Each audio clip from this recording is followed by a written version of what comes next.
only in America. Right, only in America, I agree, absolutely. I remember thinking and saying that America is where great things are possible, more than any other country in the world. It's a little cliche, but it's true. America is the land of opportunity. I told my parents I was going to Canada, and they tried to convince me not to leave. I really wanted to kind of go where the really exciting breakthroughs were occurring.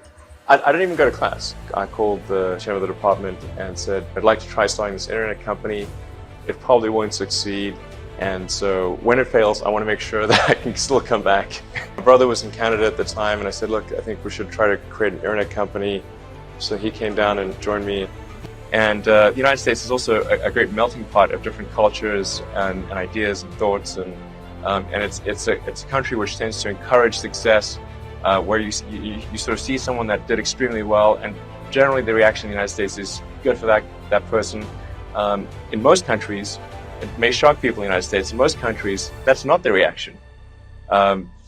People tend to think, oh, that person did well because they screwed somebody else, or they try to rise beyond their station. That was really inappropriate of them to be so nouveau riche, to use a French word.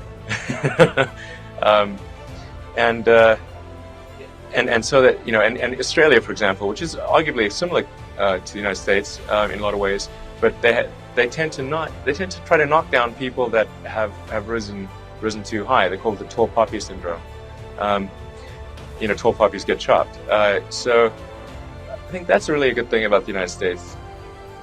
My grandfather was actually American from Minnesota, and my mom was born in Canada.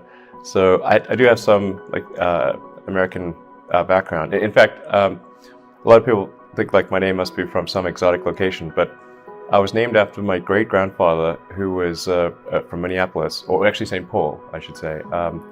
And he was like a school superintendent and part-time sheriff in 1900. And I was named after him. So I'm actually from Africa, named after my American ancestor. From the Midwest, yeah, of all places. Right. What took your family to South Africa? My grandfather moved with all his kids and my mom and everyone to South Africa because he wanted to use it as a base of exploration. So he had this little plane that he liked to fly all over the place, and he flew it all through Africa and Asia, and he was the first person to fly from South Africa to Australia. And he did this in a plane with no electronic instruments, and in some places they had diesel, in some places they had gasoline, and he had to rebuild the engine according to whatever fuel they had. So it's lucky he survived on that one. But he was sort of an amateur archaeologist. He liked to explore things. Just for exploration, just a quest for curiosity. Seems to run in the family. Yeah, I guess so. It seemed like the vast majority of such things came from the United States. I also read a lot of comic books, and they all seem to be set in the United States. So it's like, well, this is a good place. This is where I gotta go to this place. Yeah, but then you were in Southern Africa. So how did you decide to leave your hometown and realize your dream in North America? So, I should say that, when I was a kid, I didn't really have any grand designs. The reason I started programming computers is because I like computer games. And I play lots of computer games, and I learned that if I wrote software and sold it, then I could get more money and buy better computers. So it wasn't really, with some grand vision or anything.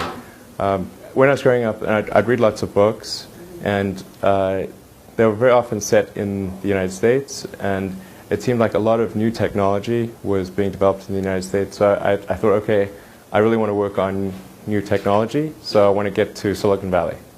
When I was growing up, Silicon Valley seemed like some sort of mythical place, like Mount Olympus or something. So when you thought about the Silicon Valley, you were still in South Africa, right? Yeah. Yeah, so when you were still in your teenager time. Yeah. Uh-huh. I tried at first to convince my parents to move to the U.S., but neither of them would move. They were divorced, and so eventually I was able to get my Canadian citizenship because my mom had been born in Canada. So I moved first to Canada by myself when I was 17, and then a few years later I moved to the U.S. So you decided to go to Stanford, go to Silicon Valley after you graduate, right? Yeah. The reason I came out to Stanford was actually to work on energy storage technologies for electric cars. That summer of '95, I was looking at the internet, and it seemed to me like the internet was going to have a big effect on humanity. So I thought, well, I can either work on electric vehicle technology and do my PhD at Stanford and watch the internet get built, or I could put my studies on hold and try to be part of the internet. And at first I tried to get a job at Netscape because that was the only internet company, and they didn't respond to me. So then I was like, okay, if I can't get a job at the only internet company, then I better try starting something. But I talked to my professor and I said, look, I'm going to try starting a company. It's probably not going to succeed. And if it doesn't succeed, can I come back? And he said, sure, no problem. And so I put my studies on hold and started the company. There's a tremendous amount of will in the American population, particularly, to explore. The United States, maybe more than any other country, is a distillation of the human spirit of exploration. And it's really fundamental to psyche. So if people think there's a way, I think it would actually get a lot of support.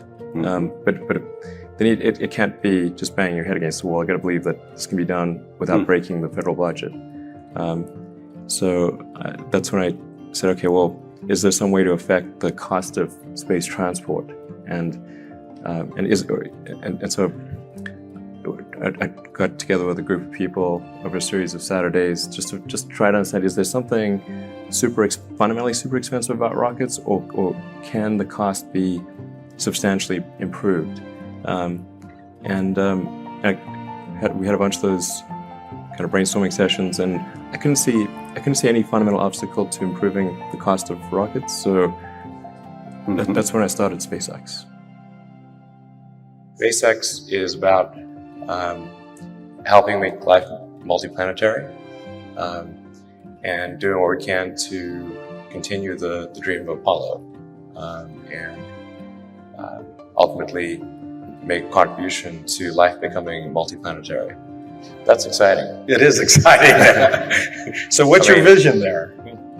I think, particularly for Americans, like think about America is a nation of explorers.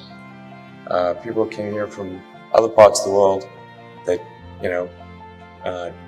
chose to give up the known in favor of the unknown. So I think exploration, I think the United States is a distillation of the human spirit of exploration. So that's why it appeals to Americans so much. You can see this when, say, there was a shuttle tragedy and 7 people died. And that's terrible, but a lot of people die all the time. But why do we care so much? Because it was the dream of exploration that was dying along with those people.